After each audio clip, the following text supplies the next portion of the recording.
आइए दोस्तों जानते हैं तारीख हो चुकी है आज 8 सितंबर 2020 दिन मंगलवार के मुख्य समाचार और टुडे ब्रेकिंग न्यूज के अपडेट वीडियो में आपको बताएंगे आज देश भर की तमाम 50 बड़ी खबरों को। मुख्य समाचार और हेडलाइंस न्यूज में जानेंगे अपन बिजली बिल को लेकर आखिर किस राज्य सरकार की तरफ से लोगों को बड़ी राहत दी गई है। 50% तक बिजली बिल के स्थायी शुल्क में अब आपको छूट मिलेगी। किन किन लोगों को फायदा होगा मैं आपको पूरी बड़ी खबर बताऊंगा विस्तार से। इसके अलावा हाई कोर्ट का बड़ा फैसला है, अब सिर्फ इतनी फीस ही ले पाएंगे स्कूल। प्राइवेट स्कूलों को लेकर भी एक बड़ा फैसला निकल कर आ रहा है। आपके पैन कार्ड ड्राइविंग लाइसेंस को लेकर भी एक अपडेट है। साथ ही दोस्तों सरकारी स्कीम के जरिए आप 1 लाख रुपए का फायदा भी उठा सकते हैं, बिल्कुल फ्री में, वो भी कैसे, मैं आपको एक एक करके आज की 50 बड़ी खबरें बताने जा रहा हूँ। बहुत ही काम की महत्वपूर्ण सिलेक्टेड खबरें लेकर आए हैं, तो बिल्कुल बने रहेगा मेरे साथ और एकदम पूरा लास्ट तक देखते रहिएगा इस वीडियो को। सीधे आगे बढ़ते हैं पहले अपडेट में। तो देख पा रहे होंगे कि पोस्ट ऑफिस में अब आप कर पाओगे पैन कार्ड से लेकर ड्राइविंग लाइसेंस तक के लिए अप्लाई। जी हाँ दोस्तों, अब लोगों को ड्राइविंग लाइसेंस, पैन कार्ड या फिर राशन कार्ड बनवाने के लिए इधर उधर नहीं भटकना पड़ेगा। भारतीय डाक यानी कि इंडिया पोस्ट अपने चुनिंदा डाकघरों में इस तरह की सुविधा भी शुरू करने जा रहा है। लोगों की जरूरतों को ध्यान में रखते हुए पोस्ट ऑफिस में अब आपको कॉमन सर्विस सेंटर यानी कि CSC की सुविधाएं भी मिलेगी। फिलहाल प्रयागराज से कुछ ये सुविधाएं शुरू होने जा रही है। बहुत जल्द आपको देश के अलग अलग पोस्ट ऑफिस में ये अपडेट देखने को मिलेगा। चलिए साथ ही अगली खबर है, फल सब्जी उत्पादन में भारत ने एक नया रिकॉर्ड बनाया। बागवानी ने किसानों की कमाई भी बढ़ाई है। दरअसल आपको पता होगा कि मोदी गवर्नमेंट ने साल 2022 तक किसानों की आमदनी को दुगुना करने का टारगेट रखा था, राइट, और इस पर सरकार लगातार काम भी कर रही है। ऐसे में दोस्तों भारत के लिए एक अच्छी बात यह है कि पिछले 5 सालों के दौरान फलों का उत्पादन भी बढ़ा। भारत में सब्जी, बागवानी लेकर कई सारी कृषि की चीजों का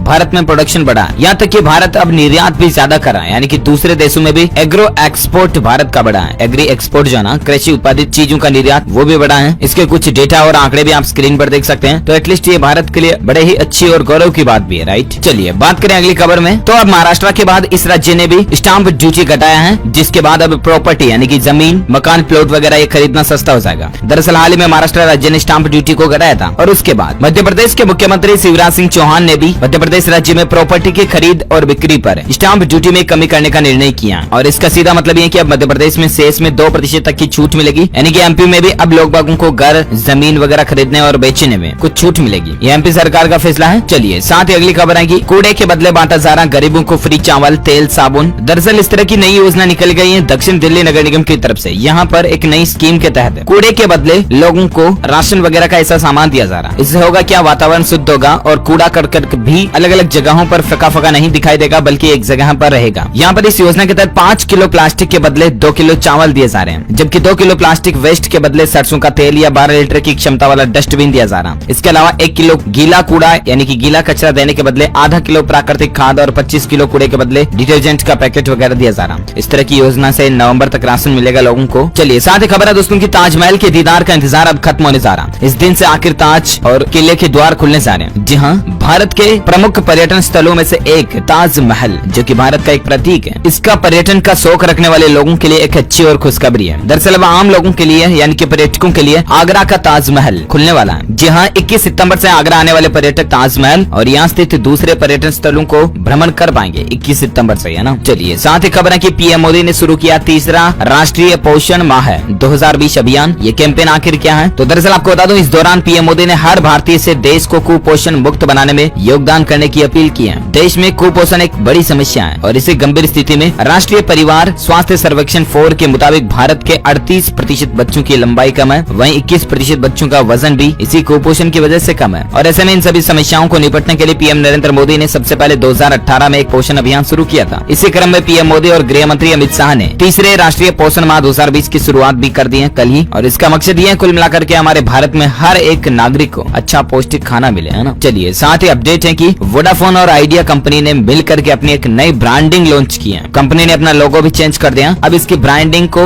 VI के नाम से पहचाना जाएगा, V करके, है ना। इसका नया लोगो, नया अवतार भी आप ये स्क्रीन पर देख सकते हैं। वोडाफोन और आइडिया का लोगो मिक्स करके VI करके बनाया गया है। इसको ट्रेडमार्क भी कर लिया कंपनी ने। तो बहुत जल्द आपको वोडाफोन आइडिया की सिम कार्ड के ऊपर भी इस तरह की नई ब्रांडिंग देखने को मिलेगी, है ना। चलिए साथ ही खबर है कि अब इस सेक्टर में चीन को बड़ा झटका देगा। भारत छीनेगा 7.3 लाख करोड़ रुपए का बिजनेस। जी हाँ, एप्पल और सैमसंग अगले 5 साल में 50-50 अरब डॉलर के मोबाइल फोन निर्यात की योजना बना रही है। वहीं भारत की मोबाइल फोन निर्माता कंपनियां, जिनमें माइक्रोमैक्स, खासकर लावा, कार्बन, ऑप्टिमस और डिक्सन, भी देश के बाजार में किफायती हैंडसेट उतारने की तैयारी में है। केंद्र सरकार ने इन सभी कंपनियों को हरी झंडी भी दे दी है। अब इसका सीधा फायदा होगा भारत को और झटका लगेगा चीन की स्मार्टफोन इंडस्ट्री को। जी हाँ, आपको बता होगा चाइना से काफी रियलमी, MI वगैरह के काफी स्मार्टफोन जो है ना भारत में आते हैं। वीवो वगैरह कई सारी चाइनीज कंपनीज के मोबाइल भारत में आते हैं और लोग बाग इन्हें स्पेशल खरीदते भी हैं, प्राइस के अकॉर्डिंग, फीचर्स की खासियत देखते हुए। लेकिन दोस्तों अब क्योंकि भारत में ही सरकार ने काफी मोबाइल फोन कंपनियों को हरी झंडी दे दी है, तो भारतीय कंपनियों के ही स्मार्टफोन अब आपको सस्ते में अच्छे से देखने को मिलेंगे, है ना। तो इससे चीन को झटका लगेगा। चलिए साथ ही बड़ी खबर देखिए, स्कूल फीस पर राजस्थान हाईकोर्ट ने एक बड़ा फैसला दिया कि अब इतनी ही फीस ले पाएंगे स्कूल। दरअसल दोस्तों प्राइवेट स्कूल संचालकों को एक बड़ी राहत देते हुए कहा कि वे अपनी टोटल फीस का 70% पेरेंट्स से 3 किस्तों में चार्ज कर सकते हैं। वहीं अगर कोई पेरेंट्स ये फीस नहीं दे सकता है तो स्टूडेंट्स को दी जा रही ऑनलाइन क्लासेस भी रोकी जा सकती हैं, लेकिन उसका नाम स्कूल से नहीं काटा जाएगा। साथ ही नो स्कूल नो फीस के मुद्दे को लेकर संयुक्त अभिभावक समिति को भी कोर्ट ने पक्षकार बना लिया। तो कुल मिलाकर के राजस्थान हाईकोर्ट का कहना है कि प्राइवेट स्कूल 70% तक फीस वसूल पाएंगे, वो भी 3 किस्तों में, एक साथ नहीं, है ना। क्योंकि अभी कोरोना का जो मसला चल रहा है इसमें अभिभावकों को भी और स्कूल संचालकों को भी दोनों को कुछ रखना जरूरी होता है, तो इसीलिए हाईकोर्ट ने सोच समझकर अच्छा फैसला दिया। चलिए साथ ही अगली खबर है कि किसानों के लिए सरकार लेकर आई मुनाफे वाली कमाई की योजना, 80% तक सब्सिडी मिलेगी। जी हाँ, सरकार हमेशा किसानों के लिए कुछ न कुछ नई स्कीम लाती रहती है ताकि उन पर ज्यादा आर्थिक बोझ न पड़े। किसान सम्मान निधि से लेकर कई सारी ऐसी योजनाएं हैं जिनके जरिए किसान भाई लोग खेती के अलावा भी अपनी कमाई को बढ़ा सकते हैं। और ऐसे में दोस्तों अब सरकार किसानों की कमाई को बढ़ाने के लिए फार्म मशीनरी बैंक के तौर पर एक नई योजना लेकर आई है, जिससे कि अपनी खेती करने के साथ ही दूसरों की भी किसान भाई लोग मदद कर पाएंगे। किसानों के लिए फार्म मशीनरी बैंक बनाया गया है। आजकल खेती बिना मशीनों के कर पाना असंभव है, आपको पता होगा। और ऐसे में हर किसान तो अपनी खेती करने के लिए अलग अलग तरह की ट्रैक्टर वगैरह, कटर, निराई गुड़ाई करने वाली, खोदने वाली काफी मशीनें हर एक किसान नहीं खरीद सका, राइट। और ऐसे में सरकार ने इन मशीनों को किराए पर उपलब्ध कराने के लिए फार्मा मशीनरी बैंकों का गाँव में गठन करने का फैसला किया। इसके लिए सरकार ने वेबसाइट और मोबाइल एप्लीकेशन के जरिए किसानों का एक समूह का गठन किया। अब सरकार 80% तक सब्सिडी देती है। तो कुल मिलाकर के सरकार की ये प्लानिंग है अब की गाँव में भी इस तरह की मशीनों को एज ए बैंकिंग के तौर पर इकट्ठा किया जाएगा और किसान भाई लोगों को बहुत ही कम कीमत पर उनके खेती में काम के लिए उपलब्ध कराई जाएगी, है ना। साथ ही खबर देखिए कि देश को मिला अंतर्राष्ट्रीय समर्थन, चीन छोड़कर भारत आई एप्पल की 8 फैक्ट्रियां। कल ही केंद्रीय मंत्री ने कहा दोस्तों कि चीन के खिलाफ प्रधानमंत्री नरेंद्र मोदी के साहसिक कदम को अमेरिका, ब्रिटेन, जापान और ऑस्ट्रेलिया जैसे देशों ने भी समर्थन दिया। उन्होंने कहा कि जब लद्दाख में चीन के साथ तनाव पैदा हुआ तो हमारे पीएम मजबूती से खड़े रहे और ये स्पष्ट कर दें कि भारत अपनी संप्रभुता और क्षेत्रीय अखंडता से कभी कोई समझौता नहीं करेगा। इसी बीच अच्छी खबर है दोस्तों की कई सारी चीन की कंपनियां भारत में आ रही है। एप्पल कंपनी भी अपनी 8 फैक्ट्रियों को चीन से बंद करके भारत लगाने जा रही है, तो अच्छी बात है। और एक बड़ी खबर है कि चंद्रयान 3 को लेकर खुशखबरी आ रही है। हार्ड लैंडिंग के बाद आपको पता होगा चंद्रयान 2 का जब संपर्क टूट गया था, राइट। और ऐसे में अब भारत चंद्रयान 3 की अगले साल की शुरुआत में प्रक्षेपण की तैयारियां कर सकता है। इसमें ऑर्बिटर के बजाय एक लैंडर और एक रोवर होगा। ये जानकारी केंद्रीय मंत्री जितेंद्र सिंह ने दी है। दरअसल दोस्तों साल 2021 की शुरुआत में ही इसरो चंद्रयान 3 मिशन की शुरुआत कर सकता है। इस तरह की बड़ी खबरें आ रही है। भारत मिशन चंद्रयान 3 अगले साल की शुरुआत में लॉन्च किया जा सकता है। इसके अलावा भी गगनयान की तैयारियां भी चल रही है। तो भारत अंतरिक्ष के क्षेत्र में भी लगातार नई बुलंदियों को, नई ऊंचाइयों को हमेशा छूता आ रहा। हम सभी देशवासियों के लिए भी गौरव की बात है दोस्तों की इसरो बहुत ही अच्छे तरीके से भारत का नाम रोशन करता है ना। चलिए अगली खबर है, सरकारी संस्थान के लिए लोगो डिजाइन करें, आपको इनाम भी मिलेगा और आपका नाम भी बनेगा। दरअसल दोस्तों ये माई गवर्नमेंट के ऊपर एक नई स्कीम निकली है। आप अगर थोड़ा बहुत भी क्रिएटिव माइंड रखते हो, थोड़ा बहुत पेंटिंग वगैरह डिजाइनिंग का शौक रखते हो, ज्यादा कोई खास पेंटिंग नहीं बनानी पर आपको कोई मोनालिसा की, है ना, सिंपल आपको एक लोगो डिजाइन करना। किसके लिए? तो दरअसल सेंट्रल ग्राउंड वाटर बोर्ड के लिए आपको एक लोगो डिजाइन करना है। ये काफी सालों बाद अपना लोगो बदलने की बना रहा है ये बोर्ड प्लानिंग। तो इसके लिए MyGov के ऊपर एक कॉन्टेस्ट निकाला गया है, ठीक है ना। इस तरह के और भी कई सारे कॉन्टेस्ट आपको MyGov के ऊपर देखने को मिल जाएंगे। जैसे देखिए logo design contest for organic farming वगैरह के लिए, और इधर डिजाइन है new logo for central ground water board CCWB के लिए आपको एक नया लोगो डिजाइन करना है। इसकी लास्ट डेट है 1 अक्टूबर 2020, तब तक आप अपना लोगो सबमिट कर सकते हैं। प्राइज मनी यहाँ पर है 1 लाख रुपए। जी हाँ, अगर आपका लोगो सेलेक्ट कर लिया जाता है तो आपको मिलेंगे पूरे इनाम के तौर पर 1 लाख रुपए। इसके लिए कुछ नियम और शर्तें भी हैं। प्रतियोगिता हर भारतीय नागरिक और एजेंसी के लिए खुली है। इसके लिए 1 रुपए भी आपको शुल्क नहीं देना है, यानी कि फ्री में आप सरकार की इस स्कीम का फायदा उठा सकते हैं। चिन्ह में भारत के राज्य चिन्ह का होना जरूरी है। साथ ही ये प्रतीक चिन्ह ऐसा होना चाहिए जिससे कि CCWB यानी कि सेंट्रल ग्राउंड वाटर बोर्ड जो है ना, उसके पिछले किए गए कार्य और उसके क्षेत्र की जानकारी को भी एज ए प्रतीक यानी कि चिन्ह के रूप में दर्शाया जा सके। हर प्रतीक चिन्ह के साथ प्रतिभागी को उसके बारे में संक्षिप्त जानकारी भी देनी पड़ेगी, यानी कि लोगों को आप डिटेल में समझा करके PDF फाइल के रूप में आपको भेजने का रहेगा। एक प्रतियोगी सिर्फ एक ही एंट्री भेज सकता है। लोगो पूरी तरह से यूनिक होना चाहिए, यानी कि उसमें किसी भी तरह के कॉपीराइट वगैरह का उल्लंघन नहीं होना चाहिए। तो इन कुछ टर्म्स कंडीशन को फॉलो करते हुए आप भी लोगो डिजाइन कर सकते हैं और 1 लाख रुपए का इनाम जीत सकते हैं, ठीक है ना। 1 अक्टूबर तक मौका आपके पास। इसके लिंक में नीचे वीडियो के डिस्क्रिप्शन बॉक्स में डाल दिया जा रहा हूँ, तो आप चेक कर लीजिएगा और ज्यादा जानकारी। चलिए अगली खबर है कि दुनिया के सबसे अमीर तिरुपति मंदिर में लॉकडाउन के बाद पहली बार एक दिन में आया 1 करोड़ रुपए से भी ज्यादा का दान। दरअसल दोस्तों तिरुपति बालाजी का मंदिर जो है ना, ये दुनिया का सबसे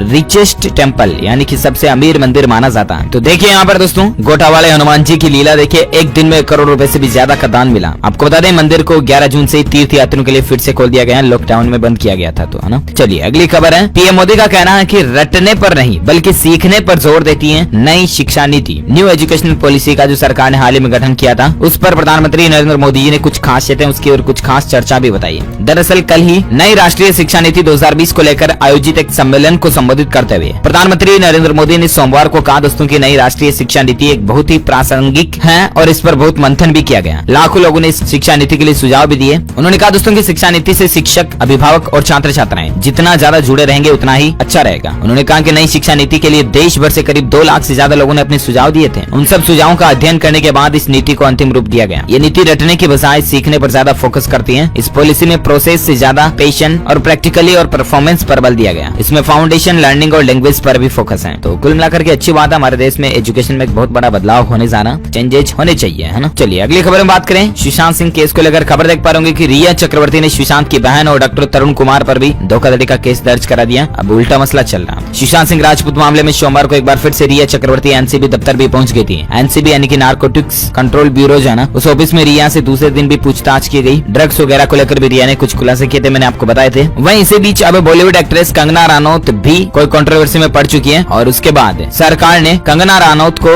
वाई कैटेगरी की सुरक्षा प्रदान की है। कंगना ने ट्वीट करके गृह मंत्री अमित शाह का धन्यवाद भी किया और लिखा कि केंद्र सरकार ने आत्मसम्मान और स्वाभिमान की लाज रखी। तो ये कुछ मसला चल रहा है बॉलीवुड इंडस्ट्री को लेकर। और इसी बीच बात करें अगली खबर में, जहां अपडेट आप देख पाएंगे मौसम समाचार को लेकर कि अगले सप्ताह देश के कई हिस्सों में फिर से बारिश के आसार बन रहे हैं। खरीफ की फसल के लिए भी अच्छी खबर है। जी हाँ, अगले 24 से 48 घंटों के दौरान आखिर भारतीय मौसम विज्ञान विभाग की किन किन राज्यों के लिए बारिश की चेतावनी है। तो मैं आपको भारत का आज का 8 सितंबर का मौसम पूर्वानुमान बता देता हूँ। आगामी 24 घंटों के दौरान केरल, कर्नाटक, तमिलनाडु के आंतरिक क्षेत्रों में, दक्षिण मध्य महाराष्ट्र, दक्षिण कोंकण, गोवा, पूर्वोत्तर भारत के राज्यों में हल्की से मध्यम बारिश हो सकती है। वहीं दोस्तों दक्षिण छत्तीसगढ़, उड़ीसा, बिहार, झारखंड, पूर्वी उत्तर प्रदेश, पूर्वी राजस्थान, गुजरात, उत्तराखंड, हिमाचल प्रदेश में भी हल्की गरज के साथ बारिश की संभावना है। अच्छा, साथ ही राजधानी दिल्ली, एनसीआर समेत देश के बाकी हिस्सों में मौसम शुष्क रहेगा। तापमान में बढ़ोतरी भी देखने को मिल सकती है। वहीं बात करें आज के पेट्रोल, डीजल और सोना चांदी के रेट की ना, तो पेट्रोल के दाम में 10 से 12 पैसों तक कमी देखी गई है। आज क्या रेट चल रही है, तो अलग अलग राज्यों के बड़े शहरों के दिल्ली, कलकत्ता, मुंबई और चेन्नई, इनके पेट्रोल और डीजल की रेट लिस्ट आप स्क्रीन पर देख सकते हैं। वहीं बात करें आज के सोना चांदी के रेट्स की, तो खबर देख पा रहे कि सोने की कीमतों में 150 रुपए की बढ़ोतरी हुई और उसके बाद 50,828 रुपए प्रति 10 ग्राम अभी सोने का रेट चल रहा है। वहीं चांदी की बात करें तो चांदी में 704 रुपए की बढ़ोतरी हुई और चांदी का रेट अभी चल रहा है 67,970 रुपए प्रति किलोग्राम। ये सराफा बाजार का अपडेट्स हैं। वहीं दोस्तों सोने चांदी के रेट को लेकर एक खबर ये भी आ रही कि विश्वकर्मा पूजा से पहले 50,000 रुपए के भी नीचे जा सकता सोना। खरीदारी करने का यह बेहतरीन मौका होगा। कुल मिलाकर के इस सप्ताह सोने की कीमतों में भारी गिरावट आ सकती है, इस तरह की एक्सपर्ट की राय निकल कर आ रही है। वहीं बात करें अब कोरोना वायरस को लेकर, लॉकडाउन वगैरह को लेकर, वैक्सीन पर क्या अपडेट आ रहे हैं, तो खबर देख पा रहे कि पंजाब सरकार का एक बड़ा फैसला है। अब सिर्फ रविवार को ही रहेगा लॉकडाउन। शनिवार, रविवार 2 दिन का जो पंजाब में लॉकडाउन होता था तो उसको अब खत्म कर दिया। सिर्फ रविवार, संडे को ही लॉकडाउन रहेगा। इसके अलावा रात को कर्फ्यू का समय भी बदलकर 9:30 से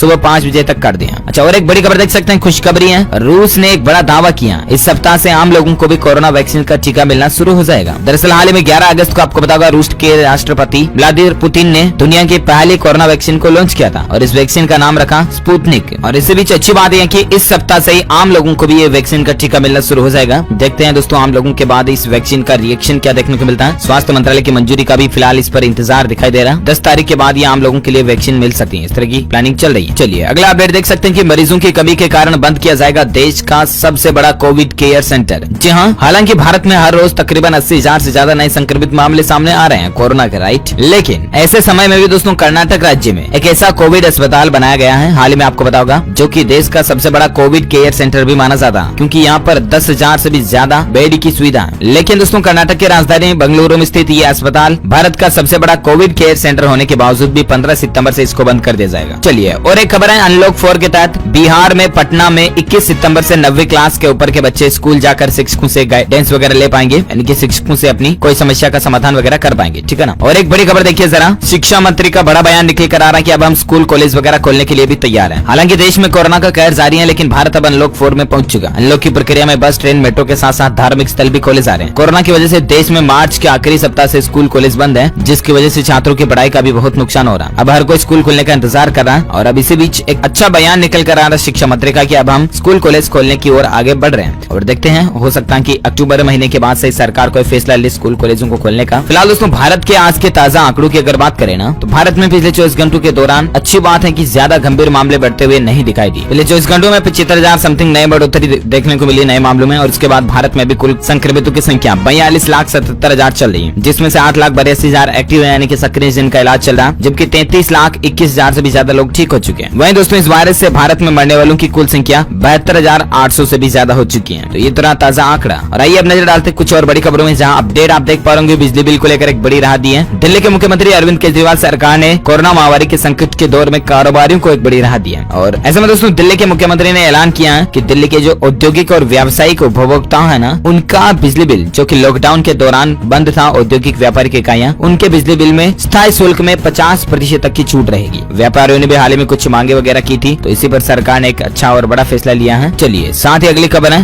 दूसरे राहत पैकेज पर भी काम कर रही मोदी सरकार। मध्यम वर्ग और छोटे कारोबार पर इसका फोकस होगा। दरअसल अर्थव्यवस्था को एक बार फिर से पटरी पर लाने के लिए केंद्र सरकार दूसरे राहत पैकेज पर भी काम कर रही है। दूसरा राहत पैकेज देश के मध्यम वर्ग के लोगों के लिए और छोटे कारोबारियों पर फोकस रहेगा। इस तरह की भी मीडिया रिपोर्ट चल रही है। देखते हैं मोदी सरकार की तरफ से दूसरा वाला राहत पैकेज कब लॉन्च किया जाता है, मैं आपको अपडेट बता दूंगा। अगली खबर देख सकते हैं कि लोन रिस्ट्रक्चरिंग स्कीम को लेकर आरबीआई ने एक बड़ी घोषणा की है। कामत कमेटी रिपोर्ट को मंजूरी मिल चुकी है। जी हां, आरबीआई ने लोन रिस्ट्रक्चरिंग के लिए केवी कामत कमेटी रिपोर्ट को मंजूरी दी है। कमेटी ने 26 सेक्टर्स के लिए फाइनेंशियल पैरामीटर्स तैयार किए हैं। एक अनुमान के मुताबिक 10 लाख करोड़ रुपए से भी ज्यादा के कॉर्पोरेट और नॉन कॉर्पोरेट लोन रिस्ट्रक्चर किए जा सकते हैं। हाल ही में आपको बताऊंगा, केंद्रीय वित्त मंत्री निर्मला सीतारमण जी ने बैंकों और गैर बैंकिंग वित्तीय संस्थानों को जल्द से जल्द loan restructuring plan roll out करने को कहा था। और इसी बीच आरबीआई का एक बड़ा फैसला है। और एक खबर देखिए जरा, गूगल कंपनी अपने कर्मचारियों को अब 3 दिनों का वीकली ऑफ देगी। इस वजह से फैसला लिया गया, यानी कि गूगल कंपनी सप्ताह में 3 दिन अपने कर्मचारियों को छुट्टी रखेगी, ताकि कर्मचारियों पर प्रेशर ज्यादा नहीं रहे, उनका ख्याल रह सके कर्मचारियों का। इसीलिए कंपनी का यह फैसला है। अच्छा, और एक अपडेट है कि रेलवे ने घटाई कई यात्री सुविधाएं। अब एसी कोच के पैसेंजर्स को भी अपने साथ में कंबल चादर वगैरह लाना पड़ेगा। मैं आपको ऑलरेडी बता भी चुका हूँ कि इंडियन रेलवे में अब आप सफर करते हो तो आपको कई सारी फैसिलिटीज नहीं मिलेगी, जैसे कि कंबल, रजाई, चादर, तकिया वगैरह भी अब आपको रेलवे में नहीं मिलेंगे, क्योंकि कोरोना महामारी के चलते रेलवे की तरफ से फैसला लिया गया। और भी आप रेलवे गाइडलाइंस को चेक करते रहिएगा। अच्छा, अगली खबर देखिए जरा, विज्ञापनों में अगर स्पष्ट और पठनीय डिस्क्लेमर नहीं होगा ना, तो उस पर कार्रवाई की जाएगी। सरकार ने इस तरह का मसौदा भी तैयार कर लिया। दरअसल कई सारी कंपनीज के एडवर्टाइजमेंट में आपने देखा होगा कि छोटा सा नीचे लिख देते हैं terms and condition apply, T&C apply, disclaimer, valid वगैरह ये चीजें छोटी सी लिख देते हैं, लेकिन डिस्क्लेमर में क्लेरिफिकेशन नहीं देते हैं। तो ऐसे में दोस्तों, सरकार उन कंपनियों के विज्ञापन वगैरह पर अब कार्रवाई करेगी। उन एडवर्टाइजमेंट को अवैध माना जाएगा जिनमें डिस्क्लेमर छोटा होगा या साइड में छापा गया या उसको छुपाने की कोशिश की गई, दिमाग लगाया गया अगर वहां पर, तो उन कंपनियों पर सरकार कार्रवाई करेगी। कुल मिलाकर के, है ना, अच्छी बात है। और एक खबर देखिए जरा, कृषि अध्यादेशों के खिलाफ हरियाणा में होगी देश की पहली किसान रैली। व्यापारियों का भी समर्थन मिलेगा। हरियाणा राज्य में पहली किसान रैली शुरू होने जा रही है। यहाँ पर 10 सितंबर को होने वाली किसान बचाओ मंडी बचाओ रैली को अखिल भारतीय व्यापार मंडल का समर्थन भी मिल चुका है। और देखते हैं सरकार किसानों की क्या मांगे पूरी करती है। और एक खबर देखिए जरा कि MG हेक्टर का स्पेशल एनिवर्सरी एडिशन लॉन्च हुआ, जिसमें आपको 50 से ज्यादा कनेक्टिविटी फीचर्स वगैरह भी मिलते हैं। तो ये MG हेक्टर कार खरीदने का शौकीन अगर आप रखते हैं तो अच्छी बात है, जानकारी देख लीजिएगा। और एक खबर है कि सुप्रीम कोर्ट ने कई ट्रिब्यूनल में खाली पदों को भरने की याचिका पर सुनवाई को 15 सितंबर तक डाल दिया। नियुक्ता नहीं होने पर नाराजगी भी जताई है। दरअसल कई सारी सरकारी डिपार्टमेंट्स में जो है ना, खाली भर्तियां पड़ी है, खाली पद पड़े हैं। इस पर सुप्रीम कोर्ट ने सरकार को कहा कि आखिर ऐसा क्यों हो रहा। सुप्रीम कोर्ट ने नाराजगी भी जताई है। अब इस मसले पर 15 सितंबर को और सुनवाई होगी, ताकि सरकारी नौकरियों की भर्ती निकालनी है या क्या करना, जो कुछ भी करना। देखते हैं सरकार और सुप्रीम कोर्ट के बीच क्या समझौता बनता है। अपडेट में आपको बता दूंगा DLS न्यूज के ऊपर। और एक खबर देखिए जरा कि भीख मांगने और सिगरेट पीने को अपराध के दायरे से बाहर करने जा रहा रेलवे अब सिर्फ जुर्माना ही लगेगा। इसको लेकर मैंने हाल ही में आपको 1-2 दिन पहले भी अपडेट बताया था, लेकिन उस रेलवे एक्ट में बदलाव करने की प्लानिंग बना रहा इंडियन रेलवे, है ना। देखते हैं कब तक बदलाव होता है। और एक खबर देखिए जरा, ICICI बैंक के पूर्व CEO चंदा कोचर के पति को ED ने गिरफ्तार भी कर लिया। मनी लॉन्ड्रिंग मामले में उनकी कार्रवाई की गई है। तो गड़बड़ घोटाला करोगे तो गिरफ्तार हो गए। और एक खबर देखिए जरा, DRDO को बड़ी कामयाबी मिली है। Hypersonic technology